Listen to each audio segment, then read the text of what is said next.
Hello dear students, welcome back to my YouTube channel. तो आज के वीडियो में हम लोग सीखेंगे क्लास 7th का मैथ। और जो आज का टॉपिक है वो है अभ्यास 1B। तो अभ्यास 1A तक पूरा कंप्लीट सॉल्व हो गया है और आज के वीडियो में हम लोग सीखेंगे अभ्यास 1B के सभी सवाल। तो ये वीडियो आपके लिए बहुत ही महत्वपूर्ण होने वाला है, तो वीडियो लास्ट तक देखें और इसमें जितने भी क्वेश्चन हैं सभी क्वेश्चन को हम लोग इसी वीडियो के माध्यम से यहाँ पर हम 1 बाय 1 सॉल्व करेंगे। तो अगर आप हमारे चैनल पर नए हैं तो चैनल को सब्सक्राइब कर लीजिए, क्योंकि यहाँ पर क्लास 7th का फुल एंड कंप्लीट सॉल्यूशन हम आपको करवाएंगे। तो यहाँ पर आज हम लोग पढ़ेंगे अभ्यास 1B का पहला क्वेश्चन। यहाँ पर आप देखिए, पहला क्वेश्चन आपका लिखा है, निम्नलिखित परिमेय संख्याओं को उनके सरलतम रूप में लिखिए। तो सबसे पहले आपको ये जानना होगा कि सरलतम रूप क्या होता है। तो सरलतम रूप का मतलब कि जो भी यहाँ पर आपको परिमेय संख्या दिया है, -8/10, 15/20, 25/45, ठीक है, इन सभी संख्याओं को हमको सरलतम रूप में लिखना है, मतलब उसके छोटा रूप में लिखना है। जहां तक ये संख्याएं सरल हो सकती हैं वहां तक हमको इसको सरल करना है। तो चलिए अब देखते हैं यहाँ पर पहला क्वेश्चन कैसे सॉल्व होगा। तो यहाँ हम आपको पूरा प्रश्न लगवाएंगे, ठीक है। क्वेश्चन नंबर 1 का यहाँ पर आपको पहला प्रश्न दिया गया है, -8/10, -8/10। अब यहाँ पर हमको ऐसा संख्या फाइंड करना है जिससे ऊपर वाला संख्या भी कट जाए और नीचे वाला संख्या भी कट जाए।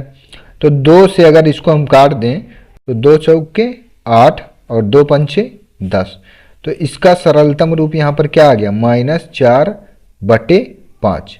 अब ये जो -4/5 आया, इससे छोटा इसका रूप यहाँ पर नहीं हो सकता है, तो इसीलिए यही आपका यहाँ पर राइट आंसर हो जाएगा। ठीक है, पहला क्वेश्चन आपको आ गया होगा समझ में। इसके बाद देखते हैं दूसरा क्वेश्चन। सरलतम रूप का मतलब कि इसी परिमेय संख्या का हमको छोटा रूप लिख देना है जहाँ तक ये संख्याएं सरल हो सकती हैं। अब ऐसा संख्या हमको फाइंड करना है जिससे 15 भी कट जाए और 20 भी कट जाए। तो ऐसा संख्या नहीं आपको खोजना है कि यहाँ पर 20 तो कट जाए लेकिन 15 ना कटे, ठीक है। जब भी हम इस प्रकार के यहाँ पर भिन्न को हल करते हैं तो ऐसा संख्या फाइंड करना होता है जिससे ऊपर वाला संख्या भी कटे और नीचे वाला संख्या भी कटे। तो अगर इसको हम 5 से काट दें तो 5 तियां 15 और 5 चौके 20। तो कितना आ गया, यहाँ पर आ गया आपका 3/4। अब 3/4 से ज़्यादा सरल ये संख्या यहाँ पर नहीं हो सकता, इसलिए यही आपका यहाँ पर राइट आंसर हो जाएगा। ठीक है, क्वेश्चन नंबर 2 भी आपको आ गया समझ में। अब देखते हैं तीसरा सवाल यहाँ पर दिया है, आपका दिया है 25/45। 25/45 को हमको सरल करना है, ठीक है। तो सरल करने के लिए 5 से अगर इसको काट दें तो 5 × 5 = 25 और 5 × 9 = 45। तो यहाँ पर इसका सरलतम रूप क्या आ गया, 5/9। तो यही आपका यहाँ पर राइट आंसर हो जाएगा, क्योंकि इससे ज़्यादा अब ये सरल नहीं होगा, ठीक है।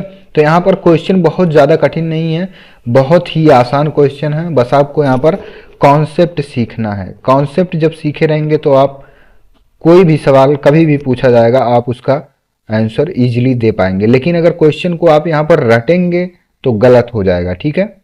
अब यहाँ पर हमको ऐसा संख्या ढूंढना है जिससे 14 भी कट जाए और 77 भी कट जाए, ठीक है। तो 2 से ये 14 आपका कट जाएगा लेकिन 77 नहीं कटेगा, ठीक है। एग्जाम्पल के लिए आप यहाँ पर देख लीजिए, एग्जाम्पल के रूप में अगर किसी भी संख्या के इकाई के स्थान पर आपको 0, 2, 4, 6 और 8, ठीक है, ये 5 अंक अगर आपको किसी भी संख्या, वो संख्या कितनी भी बड़ी क्यों ना हो, अगर उसके इकाई के स्थान पर आपको 0, 2, 4, 6, 8 संख्या अगर देखने के लिए मिल जा रहा है तो ये सभी संख्याएं 2 से विभाजित हो जाएंगी। क्या होंगी, 2 से विभाजित हो जाएंगी, या 2 से वो संख्या यहाँ पर कट जाएगी, 2 से डिवाइड होगा। किसी भी संख्या के इकाई के स्थान पर 0, 2, 4, 6, 8 अगर कहीं पर है तो वो संख्या 2 से विभाजित हो जाएगी, ठीक है। तो यहाँ पर देखिए 4 आया है, ये संख्या 2 से कट जाएगा, लेकिन यहाँ पर 7 है तो ये संख्या यहाँ से नहीं कटेगा। तो अगर हम इसको 7 से काट दें तो 7 दूनी 14 और 7 एकम 7, 7 एकम 7। तो यहाँ पर आपका कितना आ गया, -2/11। -2/11 से छोटा भिन्न यहाँ पर नहीं हो सकता, तो इसीलिए इसका सरलतम रूप यही है -2/11 और यही आपका यहाँ पर राइट आंसर हो जाएगा।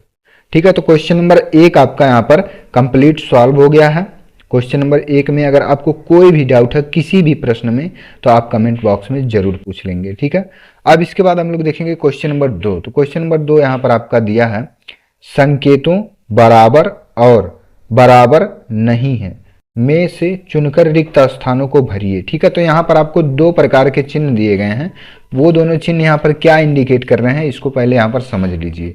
यदि आपको बराबर कहीं पर लिखना हो या बराबर कहीं लिखा हुआ है तो आप कैसे समझ सकते हैं कि बराबर का चिन्ह क्या है और कब लगाया जाता है। मान लीजिए एग्जाम्पल के रूप में यहाँ पर आपको दिया है गणित, ठीक है, गणित, और दूसरे तरफ भी दिया है इसके गणित, मतलब आपके लेफ्ट हैंड साइड में भी गणित लिखा है और राइट हैंड साइड में भी गणित लिखा है। ठीक है, बीच में हम यहाँ पर बराबर के चिन्ह का प्रयोग करते हैं क्योंकि गणित के बराबर ही यहाँ पर गणित है। ठीक है, तो ये बराबर जो है इसको मैथमेटिक्स के लैंग्वेज में इस प्रकार से लाइन दो ऊपर नीचे करते हैं। ठीक है, अब क्या है दूसरा एग्जाम्पल क्या है, मान लीजिए एक तरफ लिखा है गणित, ठीक है, और एक तरफ आपका लिखा है हिंदी। अब यहाँ पर किस संकेत का हम प्रयोग करेंगे, तो यहाँ पर हम संकेत प्रयोग करेंगे बराबर नहीं है। ठीक है, बराबर का चिन्ह लिखेंगे और ऐसे तिर्यक लाइन एक खींच देंगे। इसको इंग्लिश में कहते हैं डज नॉट इक्वल। ठीक है, क्या कहते हैं, does not equal. Does not equal का अर्थ यहाँ पर क्या है कि बराबर नहीं है, बराबर नहीं है। ठीक है, बराबर नहीं है। तो यहाँ पर देखिए गणित के बराबर हिंदी नहीं है, तो इसीलिए यहाँ पर क्या है डज नॉट इक्वल। अगर यहाँ पर संख्याओं से हम आपको एग्जाम्पल के रूप में बताएं तो 10 एक तरफ मान लीजिए लिखा है 7, ठीक है, एक तरफ 10 है एक तरफ 7 है, और आपको केवल ये दो चिन्ह यहाँ पर अगर दिए गए हैं बराबर और बराबर नहीं है, इसको कहते हैं इंग्लिश में इक्वल। क्या कहते हैं, इक्वल, EQUAL, इक्वल मतलब बराबर। ठीक है, इक्वल मतलब बराबर, और डज नॉट इक्वल मतलब बराबर नहीं है। एक तरफ 10 लिखा है एक तरफ 7 लिखा है, तो यहाँ पर हम जो चिन्ह लगाएंगे वो बराबर और ये तिर्यक लाइन, मतलब इसका अर्थ क्या हो गया यहाँ पर कि 10 7 के बराबर नहीं है। ठीक है, एक तरफ मान लीजिए लिखा है 12 और एक तरफ लिखा है 12।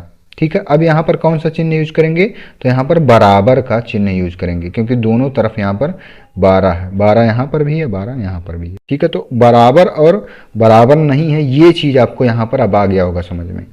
तो अब यहाँ पर आपको कुछ परिमेय संख्याएं दी हुई हैं और इन परिमेय संख्याओं को यहाँ पर सॉल्व करना है कि बराबर है या बराबर नहीं है। तो अब चलिए क्वेश्चन नंबर 2 यहाँ पर सॉल्व करते हैं। तो दूसरा क्वेश्चन आपका दिया है यहाँ पर संकेतों बराबर और बराबर नहीं है में से चुनकर रिक्त स्थानों को भरिए। ठीक है, पहला क्वेश्चन यहाँ पर आपका दिया है -4/5, -4/5 खाली बॉक्स, इसके बाद दिया है -5/7। अब यहाँ पर आपको देखना है कि क्या ये जो यहाँ पर परिमेय संख्या है वो इस परिमेय संख्या के बराबर है। तो यहाँ पर आपको स्पष्ट हो रहा होगा कि -4/5 लिखा है और यहाँ पर लिखा है -5/7, तो कोई भी न इसका अंश बराबर है न इसका हर बराबर है, कुछ बराबर नहीं है, तो यहाँ पर क्या लिखेंगे बराबर नहीं है। ठीक है, डज नॉट इक्वल, इसको इंग्लिश में क्या कहेंगे डज नॉट इक्वल। ठीक है, दूसरा आप देखते हैं यहाँ पर कुछ बराबर नहीं है, देखिए यहाँ अंश में 4 है यहाँ अंश में 5 है, ये माइनस चिन्ह के साथ दोनों है, हर में 5 है और हर में यहाँ 7 है, तो कुछ बराबर नहीं है, इसीलिए यहाँ पर बराबर नहीं है का चिन्ह यहाँ पर लगाएंगे। दूसरा सवाल देखते हैं 7/-11 और खाली बॉक्स, फिर दिया उसके बाद -7/11। ठीक है, तो जब भी आपको परिमेय संख्या या हर में आपको माइनस देखने के लिए मिल जाता है तो इस माइनस को हम यहाँ पर भी यूज कर सकते हैं। जैसे ये जो माइनस यहाँ पर है इसको लिख सकते हैं -7/11 और ये खाली स्थान, फिर -7/11 आपका ऑलरेडी यहाँ पर दिया हुआ है, तो ये दोनों एक दूसरे के क्या, एक दूसरे के बराबर हैं। ये जो माइनस चिन्ह 11 के साथ है ना, इसको हम यहाँ पर 7 के साथ भी लिख सकते हैं। इसीलिए यहाँ पर क्या लिखेंगे, बराबर का चिन्ह, क्योंकि ये इसका अंश बराबर है, इसका हर बराबर है, दोनों जगह बराबर है, तो इसलिए बराबर के चिन्ह यहाँ पर यूज करेंगे। अब देखते हैं तीसरा प्रश्न यहाँ पर आपका दिया है -8/5 खाली बॉक्स, और दिया है -7/-4। ठीक है, इसको सरल करके भी हम यहाँ पर देख सकते हैं, क्योंकि इसका जो सरलतम रूप है, अब इससे छोटा ये नहीं हो सकता, इससे छोटा नहीं हो सकता, और इससे छोटा भी नहीं हो सकता। तो यहाँ पर आपको सरल करने की आवश्यकता नहीं है, सरल करके आपको ऑलरेडी दिया हुआ है, आपको केवल यहाँ पर देखना है कि कौन सा भिन्न एक दूसरे के बराबर है। ठीक है, तो अब देखिए तीसरा प्रश्न, -8/5 -7/-4। तो जब भी अंश में और हर में दोनों जगह माइनस होता है, अंश में और हर में दोनों जगह माइनस होता है, तो ये माइनस एक दूसरे से कैंसिल हो जाता है, तो माइनस माइनस क्या हो गया, प्लस हो गया। तो -8/5 और 7/4 क्या एक दूसरे के बराबर है, तो बराबर नहीं है। तो बराबर नहीं है का चिन्ह इस प्रकार से बनाएंगे, इसको इंग्लिश में क्या कहेंगे, डज नॉट इक्वल। तो अब इसके बाद देखते हैं क्वेश्चन नंबर 4, दूसरे प्रश्न का क्वेश्चन नंबर 4 यहाँ पर दिया आपका 14/-16, 14/-16, और खाली बॉक्स यहाँ पर दिया है -21/16 दिया है। ठीक है, -21/16 दिया है। क्या ये दोनों जो यहाँ पर परिमेय संख्याएं दी हुई हैं, क्या ये दोनों एक दूसरे के बराबर हैं, तो यहाँ पर बराबर नहीं है, क्योंकि यहाँ पर देखिए 14/16 दिया है और -21/16 दिया है। इसका हर तो दोनों जगह बराबर है, लेकिन अंश यहाँ पर 14 दिया है और यहाँ पर -21 दिया, तो ये दोनों एक दूसरे के बराबर हैं या नहीं, तो बराबर नहीं है। तो बराबर नहीं है का चिन्ह आपको इस प्रकार से बनाना है। ठीक है, इसको कहते हैं डज नॉट इक्वल। क्या कहते हैं, डज नॉट इक्वल, और इसको कहेंगे इक्वल। इक्वल मतलब बराबर, और डज नॉट इक्वल मतलब बराबर नहीं है। ठीक है, तो क्वेश्चन नंबर 2 भी आपको यहाँ पर समझ में आ गया होगा। अगर कोई भी डाउट है आपको क्वेश्चन नंबर 2 में, तो आप कमेंट बॉक्स में जरूर पूछ लीजिए। तीसरा प्रश्न दिया है, निम्नांकित परिमेय संख्याओं के जोड़ों में कौन सी संख्या असमान है। अब यहाँ पर आपको समझना है थोड़ा सा, बहुत ज़्यादा कठिन नहीं है। ठीक है, बस थोड़ा सा ही आपको यहाँ पर समझना है। तो अभी हम क्वेश्चन यहाँ पर सॉल्व करेंगे, आपको बहुत ही आराम से यहाँ पर आ जाएगा समझ में। क्वेश्चन नंबर 3 का यहाँ पर देखते हैं पहला सवाल। ठीक है, निम्नलिखित परिमेय संख्याओं के जोड़ों में कौन सी संख्या असमान है। यहाँ पर 2 पेयर में आपको दिया गया है, तो देखते हैं यहाँ पर कैसे सॉल्व होगा। -9/12 दिया है, और -9/12 दिया है, और 8/-12 दिया है। ठीक है, 8/-12 दिया है। अब यहाँ पर आपको बताना है कि कौन सी संख्याएं असमान हैं। तो पहला यहाँ पर देखिए, इसका हर जो है ये 12 है, और यहाँ पर इसका हर ये भी 12 है, ऊपर यहाँ पर 9 है, ऊपर यहाँ पर 8 है। तो 9/12 और 8/12 माइनस में इन दोनों में समानता है कि असमानता है, तो असमान है। असमान है, असमान क्यों है, क्योंकि ना तो इसका अंश बराबर है और ना ही हर बराबर है। अगर इसको सरल किया जाए तो ये संख्या यहाँ पर क्या होगा, 3 से विभाजित हो जाएगा। तो 3 से अगर इसको काट देंगे तो 3 3 9 और 3 4 12 हो गया। ठीक है, ये माइनस में हो गया। यहाँ पर इसको सरल कर दे रहे हैं, और 8/12 दिया है, तो 4 से इसको काट देंगे अगर, तो 4 दूनी 8 और 4 3 12, तो 2/-3। तो क्या -3/4 और 2/-3 एक दूसरे के बराबर है, तो एक दूसरे के बराबर नहीं है, मतलब समान नहीं है, तो क्या हो जाएगा, असमान हो जाएगा। ठीक है, असमान मतलब बराबर नहीं है। फिर इसके बाद दूसरा प्रश्न यहाँ पर देखते हैं क्या दिया है। दिया आपका -15/45, -15/45 और 16/-48 और 16/-48, ये आपका क्वेश्चन दिया है। अब यहाँ पर पहले इसको सरल कर लेते हैं। ठीक है, तो ऐसा संख्या ढूंढना है जिससे ये संख्या भी कट जाए और ये संख्या भी कट जाए।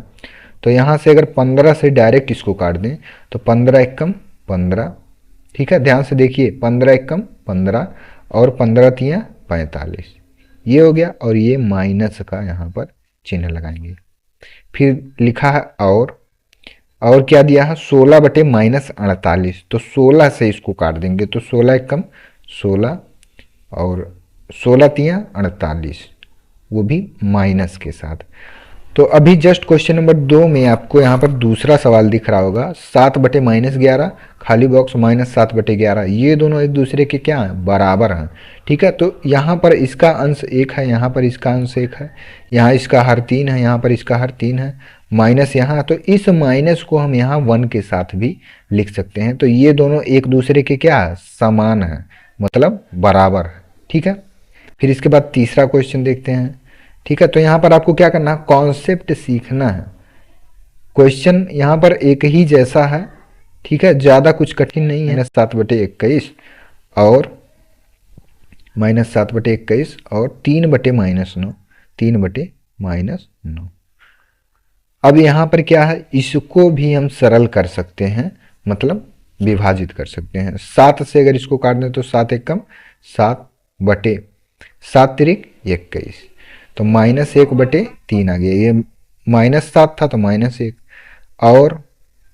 और इसके बाद क्या दिया है 3 बटे -9, तो 3 से काट दीजिए, 3 एकम 3 और 3 तिरिक्का 9 और ये माइनस चिन्ह। ठीक है, तो ये क्वेश्चन जो आपका दूसरा था जस्ट इसी के जैसा ये भी है। तो -1 बटे 3 और 1 बटे -3 एक दूसरे के क्या समान है, मतलब एक दूसरे के बराबर यहाँ पर।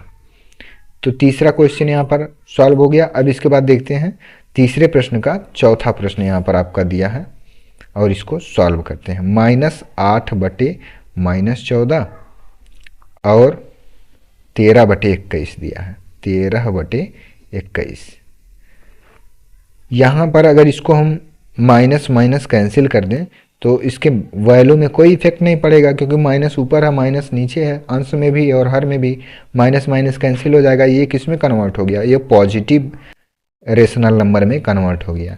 और 13 बटे 21 दिया हम, तो 8 बटे 14 तो कट जाएगा अगर इसको सरल किया जाए। ठीक है, 2 से अगर इसको काटें तो 2 चौक 8, 2 सत्ते 14, ये हो गया 4 बटे 7 और 13 बटे 21 यहाँ पर नहीं कटेगा, क्योंकि 13 ऐसी संख्या है, 13 जो है ऐसी संख्या है जो केवल 13 से कटेगा और 1 से कटेगा और किसी संख्या से यहाँ पर नहीं कटेगा।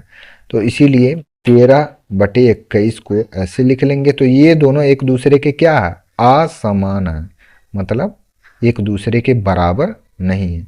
इसको प्राइम नंबर कहते हैं। प्राइम नंबर का मतलब होता है कि ऐसी संख्या जो 1 से और स्वयं से कटे, 1 से और स्वयं से विभाजित हो, स्वयं से विभाजित हो, उसको क्या कहेंगे प्राइम नंबर। ठीक है, प्राइम नंबर कहते हैं।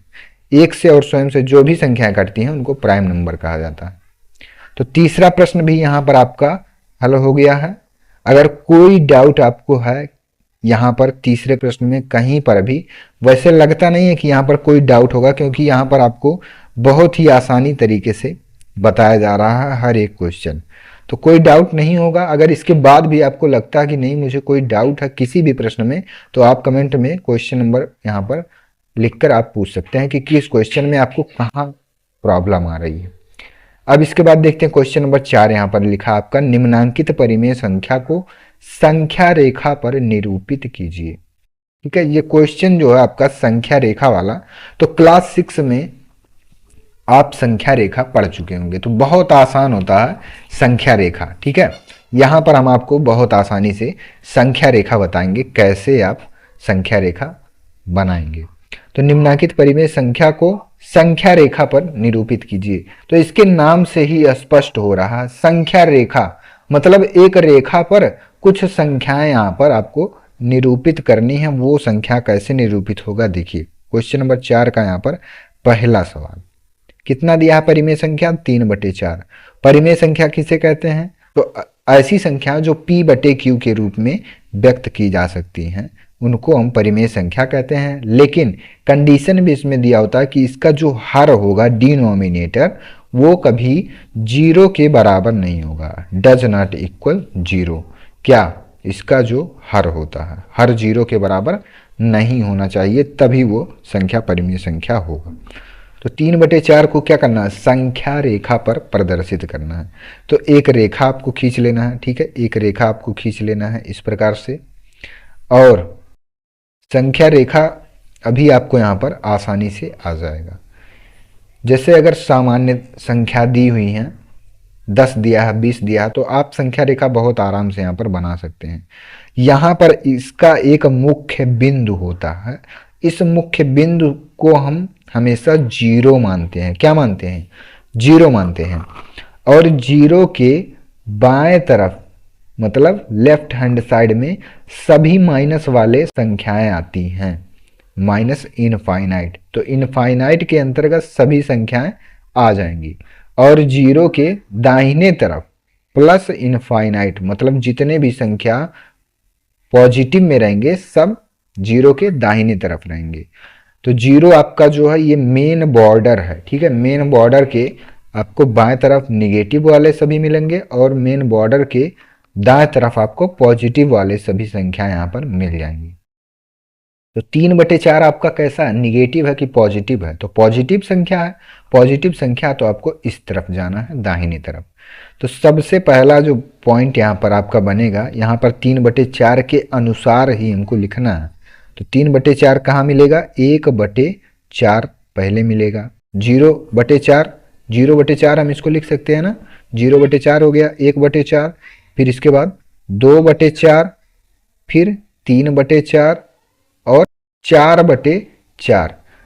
अब यहाँ पर दो चीज समझिए आप, यहाँ 0/4 का वैल्यू क्या होगा, जीरो ही हो जाएगा, ठीक है, कोई दिक्कत नहीं है। इसके बाद 1/4, 2/4, 3/4 और 4/4 जब आएगा तो किसी भी संख्या के अंश में अगर वही संख्या है और हर में भी वही संख्या है, जब इसको हम सॉल्व करेंगे तो यहाँ पर क्या आएगा, 1/1 आएगा, ठीक है, 1/1 आएगा, इसका वैल्यू हमेशा 1 होता है। अब यहाँ पर आप एक मेन पॉइंट जो है इसको याद कर लेंगे अपने दिमाग में, किसी भी संख्या या किसी भी परिमेय संख्या के अंश में और हर में अगर वही संख्या सेम है तो उसका वैल्यू हमेशा 1 होगा।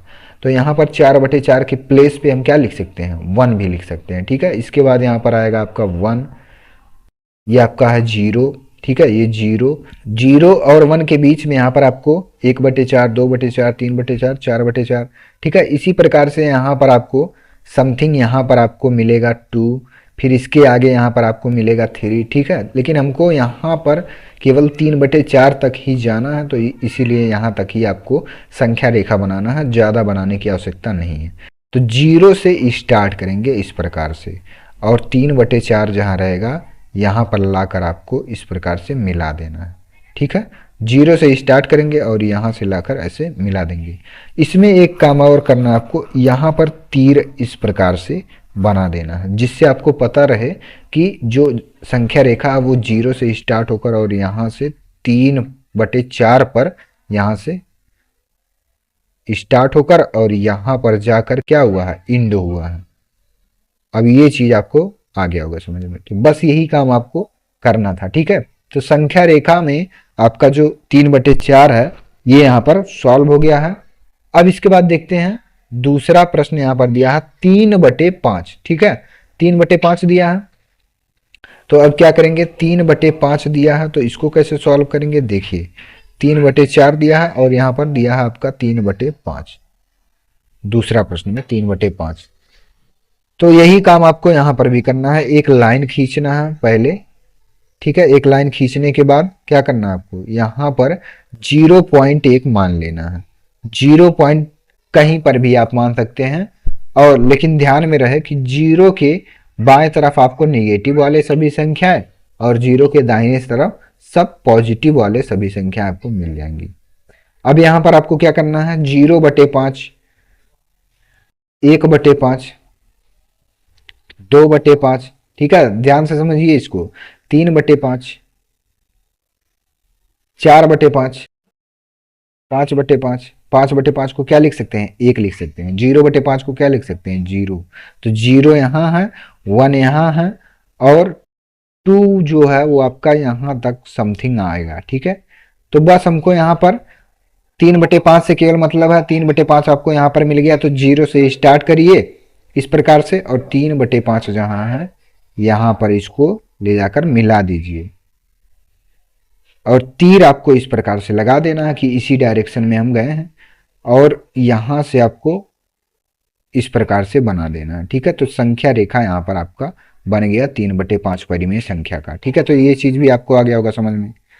अब इसके बाद हम सॉल्व करेंगे तीसरा प्रश्न। तीसरा प्रश्न आपका दिया 5/8, 5/8 दिया है। ठीक है, कोई बात नहीं। यहां पर आपको क्या करना है, पहले एक लाइन खींचना है। लाइन खींचने के बाद आपको क्या करना है, 0 पॉइंट कहीं पर भी ले लेना है। 0 पॉइंट जहां लेंगे उसके बाद यहां पर बाएं तरफ माइनस वाले सभी और दाहिने तरफ प्लस वाले सभी अंक आ जाएंगे। अब यहां पर देखिए 5/8 दिया, तो अब यहां पर क्या करना है आपको, 0/8। ठीक है, 1/8, 2/8, 3/8, 4/8, फिर इसके बाद 5/8, फिर 6/8, 7/8 और यहाँ 8/8। अब इसी 8/8 के अंदर ही आपको यहाँ पर 5/8 भी मिल जाएगा। तो ज्यादा यहाँ पर संख्या रेखा बड़ा बनाने की आवश्यकता नहीं है। जहां तक हमको प्रश्न में पूछा रहेगा वहीं तक हमको यहाँ पर बना लेना है। तो लाइन आपको स्केल से खींचना है। ठीक है, और यहाँ पर आप 1-1 सेंटीमीटर या उससे कम भी आप ले सकते हैं, आधा सेंटीमीटर के अराउंड आप इस प्रकार से बना सकते हैं। तो यहाँ पर हमको क्या करना है, 5/8 तक जाना है। 0 से स्टार्ट करेंगे और 5/8 यहाँ पर है, 5/8 से इस प्रकार से करके और ऐसे मिला देना है। तो यही आपका संख्या रेखा हो गया। तीर आपको इस डायरेक्शन में लगा देना है। ठीक है, और यहाँ पर आपको इस प्रकार से फाइनल कर देना है। तो ये आपका 5/8 परिमेय संख्या का क्या हो गया, संख्या रेखा हो गया। फिर इसके बाद देखिए चौथा प्रश्न आपका दिया 3/16 दिया। तो 3/16 को यहाँ पर कैसे सॉल्व करेंगे, देखिए 3/16 दिया है, कोई भी संख्या दिया रहे A to Z उससे मतलब नहीं है। यहां पर हम आपको संख्या रेखा बताएंगे। 3/16 दिया है, इसके स्थान पर कोई भी संख्या हो, कैसी भी संख्या हो। ठीक है, यहां से आपको लाइन खींचना है। लाइन खींचने के बाद आपको क्या करना है, 0 पॉइंट यहां पर मान लेना है और 0 के बाएं तरफ माइनस इनफाइनाइट और इधर प्लस इनफाइनाइट। 0 के बाएं तरफ आपको ऋणात्मक संख्या और 0 के दाहिने तरफ धनात्मक संख्याएं सभी मिल जाएंगी। अब 0 पॉइंट जब यहां पर है तो 0/16 यहां पर लिखना है आपको, 0/16। तो 0 कोई भी संख्या हो उसका वैल्यू हमेशा कितना आएगा, 0 ही आएगा। 0 कोई भी संख्या हो उसका वैल्यू हमेशा कितना आएगा, 0 ही आएगा। फिर 1/16, 2/16, ठीक है, 3/16, 4/16, 5/16। ठीक है, इस प्रकार से आपको लिख देना है। फिर आएगा 6/16, 7/16, 8/16, 9/16 और 10/16। इसी प्रकार से आपका कहाँ तक आएगा, 16/16 तक आएगा। तो 16/16 को क्या लिख सकते हैं, 1। तो 0 और 1 के बीच में आप देख रहे होंगे कि बहुत सारी यहाँ पर क्या हो गई, परिमेय संख्याएं हो गई। ठीक है, बहुत सारी परिमेय संख्याएं 0 और 1 के ही मध्य में केवल है। तो अब यहाँ पर हमको केवल 3/16 से मतलब है। तो 0 से स्टार्ट करेंगे और 3/16 जहां है यहाँ पर इसको इस प्रकार से मिला देंगे और यहाँ पर आपको ऐसे तीर लगा देना है और फाइनल आपको इस प्रकार से संख्या रेखा कर देना है। ठीक है, तो यही आपका यहाँ पर क्या है, राइट आंसर। तो क्वेश्चन नंबर 4 आपको यहाँ पर समझ में आ गया होगा कि संख्या रेखा हम कैसे बनाएंगे अगर कोई भी संख्या दिया हो परिमेय संख्या के रूप में। नॉर्मल अगर संख्या दी हुई होती है तो उनका आसान होता है।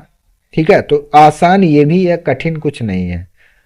थोड़ा सा केवल यहाँ पर लेवल आपका बढ़ा दिया है क्लास 7th में। ठीक है, क्लास 6 में आपको नॉर्मल संख्या दी है। यहाँ पर आप परिमेय संख्या पढ़ रहे हैं, इसलिए परिमेय संख्याओं का आपको संख्या रेखा यहाँ पर दर्शाना आना चाहिए। तो क्वेश्चन नंबर 4 यहाँ पर आपको आ गया होगा समझ में और ये पूरा सॉल्व भी हो गया।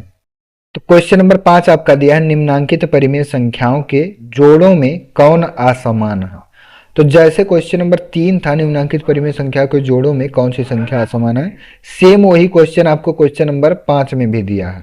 तो चलिए अब यहाँ पर क्वेश्चन नंबर 5 सॉल्व करते हैं। क्वेश्चन नंबर 5 का पहला प्रश्न क्या है इसको देखते हैं। -8/24 ठीक है, -8/24 दिया है, और कितना दिया है, 7/-21, 7/-21, ये आपका क्वेश्चन दिया है।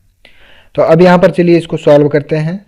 सॉल्व करने के लिए पहले इसका सरलतम रूप हमको लिखना है। सरलतम रूप अगर लिखेंगे, 8 से इसको काट दें अगर, तो 8 एकम 8 बटे 8 तिरिक 24, तो यहाँ पर आ गया -1/3। यहाँ पर देखिए कैलकुलेशन कैसे कर रहे हैं, 8 एकम 8, 8 तिरिक 24, -1/3 आ गया, और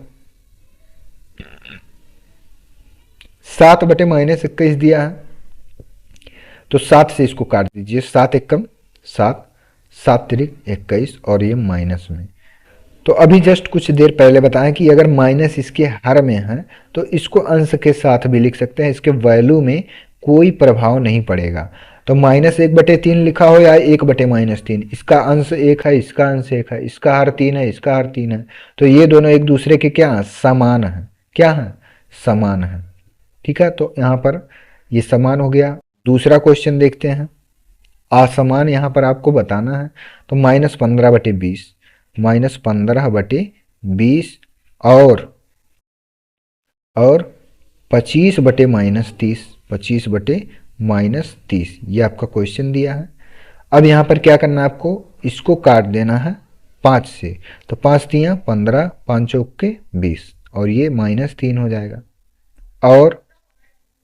और दिया है यहाँ पर, इसको काट दीजिए 5 से, तो 5 बचे 25 बटे 5 छक 30, तो -6।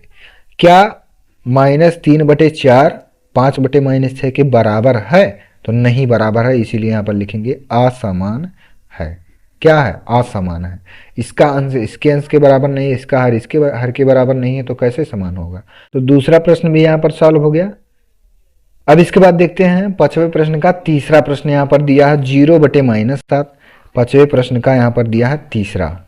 ठीक है, 0/-7 और 0/4, 0/-7 और 0/4 दिया है। ठीक है, तो पहले इसका सरलतम रूप यहाँ पर देखें क्या होगा, उसके बाद यहाँ पर हम इसको बताएंगे कि कौन ये समान है कि या असमान है। तो 0/-7 और 0/4 दिया है। तो पहले एग्जाम्पल के लिए आप यहाँ पर समझ लीजिए कि अगर किसी भी परिमेय संख्या के अंश में 0 है और हर में कुछ भी हो, मान लीजिए 10 है, 0/10, 0/100, 0/78, 0/53, इस प्रकार से है, तो इन सभी का जो वैल्यू होगा वो कितना होगा, 0 के बराबर ही होगा। ठीक है, ये सबका वैल्यू कितना होगा, 0 के बराबर होगा। तो 0/-7 को क्या लिखेंगे, 0, और 0/4 को क्या लिखेंगे, 0 लिखेंगे। तो 0 0 क्या है, एक दूसरे के समान है। क्या है, एक दूसरे के समान है। 0/-7 और 0/4 को जब हम सरलतम रूप में व्यक्त करेंगे, हाँ, तो क्या होगा, 0 और 0 ये आएगा, क्योंकि 0/-7 और 0/4 का वैल्यू दोनों कंडीशन में 0 होगा। और यहाँ पर एक इंपॉर्टेंट पॉइंट जान लीजिए, क्या है, 0 जो है यहाँ पर, तो 0 ना आपका प्लस होता है और ना 0 आपका माइनस होता है। ठीक है, 0 ना तो पॉजिटिव होता है, 0 ना तो निगेटिव होता है, क्योंकि संख्या रेखा अभी जस्ट कुछ देर पहले हम आपको बताए हैं, संख्या रेखा में जो मेन बॉर्डर होता है आपका, वो ही केवल 0 होता है। 0 के बाएं तरफ आपको माइनस वाले सभी संख्याएं और 0 के दाहिने तरफ आपको प्लस वाले सभी संख्याएं मिलते हैं। तो 0 जो है आपका मेन बॉर्डर है। ठीक है, इसके बाएं तरफ, इसके दाएं तरफ संख्याएं आपको ऋणात्मक और धनात्मक मिलेंगी, लेकिन 0 जो होता है वो ना तो आपका पॉजिटिव होता है और ना निगेटिव होता है। तो ये चीज़ आपको यहाँ पर ध्यान में रखना होगा कि 0 को कभी भी प्लस या माइनस के साथ नहीं लिखेंगे। तो क्वेश्चन नंबर 3 यहाँ पर आपको आ गया होगा समझ में। अब इसके बाद देखते हैं क्वेश्चन नंबर यहाँ पर 4। 6/-10 दिया, -6/10 और 9/-15, 9/-15। तो इसको सरल कर लीजिए। अगर इसको काट दें तो 2 तियाँ 6, 2 पंचे 10, ये -3/5 हो गया। और 9/15 दिया है, 3 से काट दीजिए, 3 त्रिक का 9, 3 पचे 15, और ये माइनस है। तो माइनस अगर इसके हर में है तो इसको अंश के साथ भी लिख सकते हैं। इसका अंश 3 है, इसका अंश 3 है, इसका हर 5 है, इसका हर 5 है। तो ये दोनों एक दूसरे के क्या हैं? एक दूसरे के समान हैं। ठीक है, एक दूसरे के समान है मतलब बराबर है। तो इसी प्रकार से क्वेश्चन नंबर 4 भी यहाँ पर आपका सॉल्व हो गया। और अभ्यास 1B में, अभ्यास 1B आपका यही है, इसमें आपके 1 से लेकर 5 प्रश्न ही दिए गए थे और सभी प्रश्नों को यहाँ हम लोग कंप्लीट सॉल्व कर चुके हैं। अगर आपको 1 से लेकर 5 तक के प्रश्न में कोई भी डाउट है किसी भी क्वेश्चन में, तो आप कमेंट बॉक्स में जरूर पूछ लेंगे। ठीक है, और ये प्रश्नावली आपको आ गया होगा समझ में। तो अगर ये वीडियो आपको अच्छा लगा हो तो वीडियो पर लाइक करें, और अगर हमारे चैनल पर आप नए हैं तो चैनल को भी सब्सक्राइब कर लीजिए, क्योंकि यहाँ पर क्लास 7th का फुल एंड कंप्लीट सोल्यूशन हम आपको करवाएंगे।